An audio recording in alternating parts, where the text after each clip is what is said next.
Tonight, the mayor of Seattle is facing growing pressure to reverse course on her most significant public safety decision since taking office.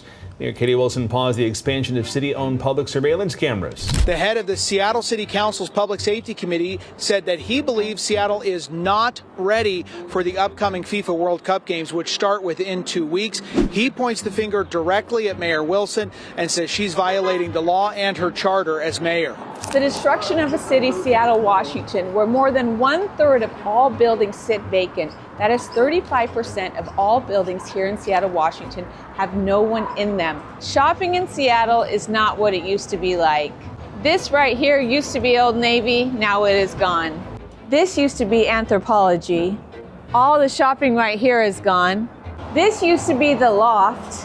When you have soft on crime policy, when you let homeless people roam the streets, drug addicts roam the streets, and drug dealers rule the streets, that is what is happening in Seattle. We're back talking about Seattle. So there's about 22 brand new cameras bolted up around the stadium district in Seattle, right by Human Field, where the World Cup is happening in about 2 weeks. The cameras are installed, the wiring is done, there are literally signs up, they're telling people, hey, you're being recorded in this area, except that you're not because the cameras are off. Where we have to talk about a sitting city councilman, the guy who runs the public safety committee, mind you, isn't saying this isn't just a bad call. He is saying that the mayor might be breaking the law by keeping them off. Breaking the law. 2 weeks before 750,000 people show up. Let's check out the law. Let's check out the letter. Let's get into it. Today, City Council member Bob Kettle accused the mayor of violating the law by not turning on new cameras that were approved last year. The head of the Seattle City Council's Public Safety Committee said that he believes Seattle is not ready for the upcoming FIFA World Cup games, which start within 2 weeks. He points the finger directly at Mayor Wilson and says she's violating the law and her charter as mayor. The new city cameras are installed in Pioneer Square. They look over several of the busiest intersections near the Seattle stadiums, which will host the 2026 FIFA World Cup games starting in 2 weeks. The city has also placed signs warning people they're being recorded in the area. But for now, those signs are worthless. So this is Bob Kettle, the chair of the Seattle City Council's Public Safety Committee, putting in a letter on record that the mayor is violating the law in her own duties under the city charter. And here's why this is not just talk. The cameras weren't her idea to cancel. The council passed on this law in late 2025. They authorized the program. They already appropriated the money. The whole technology assistance public safety pilot, whatever, it's law. It got funded, it got built. And then all of a sudden, Mayor Katie Wilson hits pause. Here's the thing about the whole argument from the councilman that hinges on, and is actually a good point. There is no pause button written into the law. The council didn't say build these and then just sit on them indefinitely if you get nervous. They said build them and use them. Now let's be fair here, because we try to be fair as possible. The mayor's office fired back with a legal take. They said the council can pause surveillance tech but can't force her to use it. So now we have a gray area and the lawyers will probably have to fight about it. But come on, legally, murky or not, practically you built it, it works. It already got passed by the city councilman.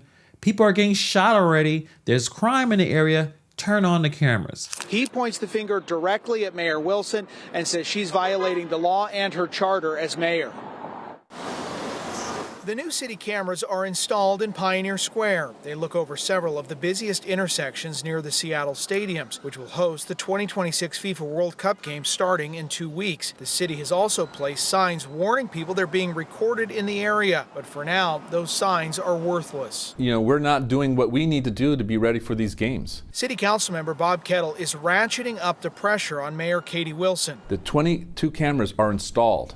They're ready to go. They just need to be turned on, and they need to be turned on for the World Cup. In this letter to the mayor, Kettle argues Wilson doesn't have the authority to keep the new cameras turned off. They were approved by the council last year to expand the city's real-time crime center network, giving police eyes in public areas. They've already been used to solve violent crimes, including homicides. But Wilson has said she fears the cameras could be hacked by ICE or the Trump administration to target people seeking abortions. Kettle says there is zero evidence to support those fears.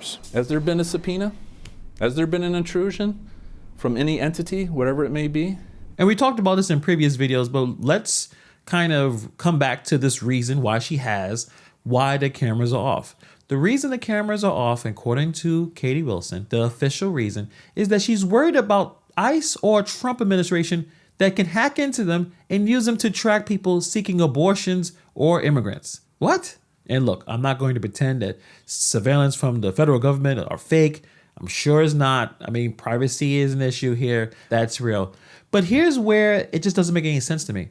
The council already thought of this. When they wrote the law, they wrote in protections for migration enforcement, reproductive health, and gender-affirming care. All those stuff that the liberals and the progressives really into. There's a kill switch, apparently. If the feds breach it, you can shut it down. It's in the law. The councilman is the one that pointed this out. So that one boogeyman, that orange dude that she's hiding behind, was already handled. By the law, she's refusing to follow. And Kettle asked the very obvious question nobody on her side wants to answer. Has there been a subpoena, an actual intrusion, any evidence, that this happened or is about to happen? Nope, zero. He says that flat out. So we're protecting people from a hack that hasn't happened, using a fear that the law already addressed, while ignoring the crime that is actually happening.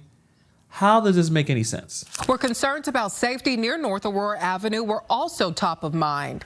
Here's how the mayor responded.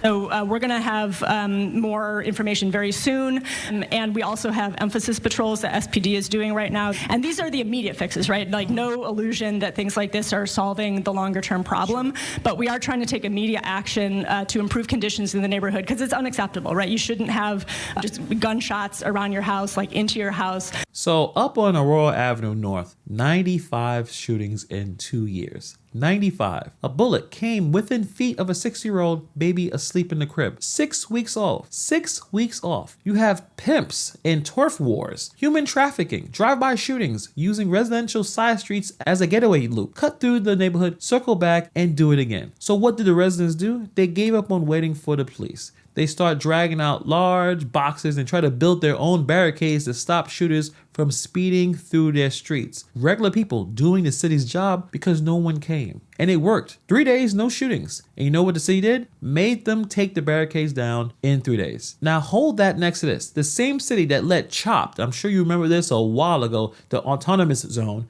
6 city blocks for weeks. Weeks at that. But people who want to stop bullets on their residential streets, gone in 3 days. So when the mayor says that she's worried about a hypothetical ICE hack, there are citizens that she's leaving exposed. Legal citizens, legal aliens, doesn't matter. They're the ones catching live rounds right now. And that's what the cameras were for, to stop this from happening. Wilson says the cameras can be turned on if there's a credible threat against the games. Here's what she told Como about how that will be decided. What's a credible threat and who gets to make the call?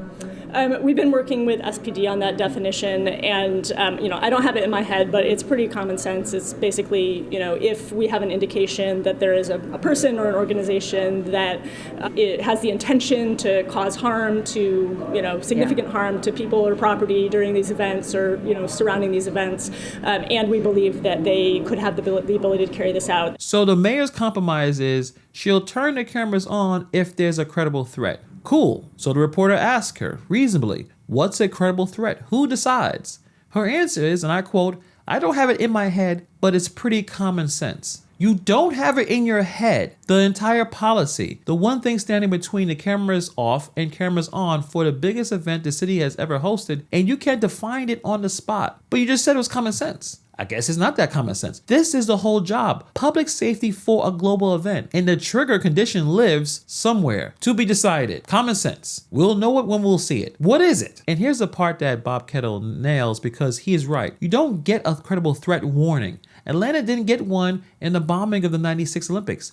Boston didn't get one in 2013. That's the whole point of having the cameras on. You don't get a courtesy call from the bad guys saying, hey, there's a threat coming. Flip the switch. By the time it's credible, it's already happened. And the footage that you needed wasn't recording because it was common sense, apparently. But she also pushed back on claims that substance abuse is the primary cause of the homeless crisis. It is very clear, again, that housing costs are what are driving the homelessness crisis, and drugs make everything worse. And, if you fall into homelessness, very often people become addicted to drugs once they become homeless. There are a lot of reasons for that. So homelessness was her big fight of the night. And here's where she lands. First, the receipts on the promises. She pledged 1,000 new shelter beds by the end of the year. Fine. But her own goal, 500 before the World Cup, not going to happen, missed it. She admitted it. 75 coming to Interbay very shortly, which, okay, 75 out of 500. I mean, the math is not mathing in that one. Then she does the thing. Somebody brings up drugs and addiction that are fueling this. Then she pushes back. Housing costs are the real driver. She says drugs just make everything worse. Now look, housing costs are very real. I'm in New York City, so I'm not gonna sit here and tell you that Seattle's affordable. It's probably a brutal situation. But here's the thing that politicians do when they pick the root cause that requires zero reinforcement, that requires zero enforcement and maximum spending, and then debate you about while the actual street says exactly the same. Meanwhile, there's open air drug activity on 12th and Jackson in the Chinatown International District. And her plan is a new program is coming, always coming. The folks living next to it don't need a seminar on the root causes. They just want it to stop today. They're not looking for a thesis. They're looking for some results. We've lost about 40,000 jobs in the downtown over the last 4 years. We're going in the wrong direction after 15 years of really robust and steady job growth. And so we're ringing the alarm bell that we're not in the same place we were in 2017 and 2018 and 19 when we had all these cranes in the air. The destruction of a city, Seattle, Washington, where more than 1/3 of all buildings sit vacant. That is 35% of all buildings here in Seattle, Washington have no one in them. No longer are lawyers, engineer, retail associate, restaurant workers walking the streets in Seattle. What you do find here in Seattle, though, is a lot of homeless people walking the street and vacant buildings everywhere, just like the one behind me. The new socialist mayor of this city is not helping the city either, and the governor of Washington has put in a 9.9% tax on millionaires, forcing more people to leave the state and forcing more people to live. All right, by the numbers, because this is where it all connects. Downtown Seattle's office vacancy hit a 33.3% in early 2026. This is the worst in the entire country. It's worse than San Francisco. It's worse than LA. It's number one. Not the list that you want to top. The city's most valuable skyscrapers lost $3.7 billion in valuation since 2022 per the King County assessor.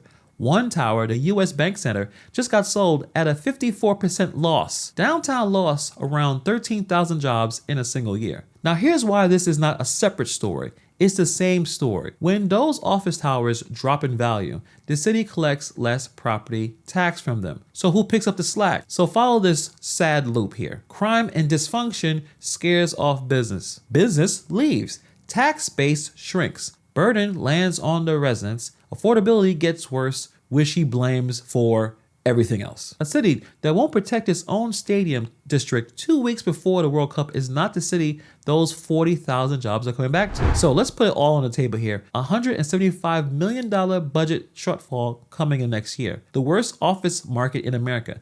95 shootings in one corridor. A 6-week-old baby a foot away from a bullet. And the one tool already installed, already paid for, already legally required by the city's own council over a fear the law already handled. That's not caution, that's a choice, and it's the wrong choice. Bob Kettle says it might be illegal. We'll see if anyone actually does something about that, or if this is just something that another study that lands by the end of the year. You know how these things go. But we'll continue to watch this one. Let me know what you guys think about this in the comments below. Thank you for taking time to watch this video, and I'll see you guys in the next video.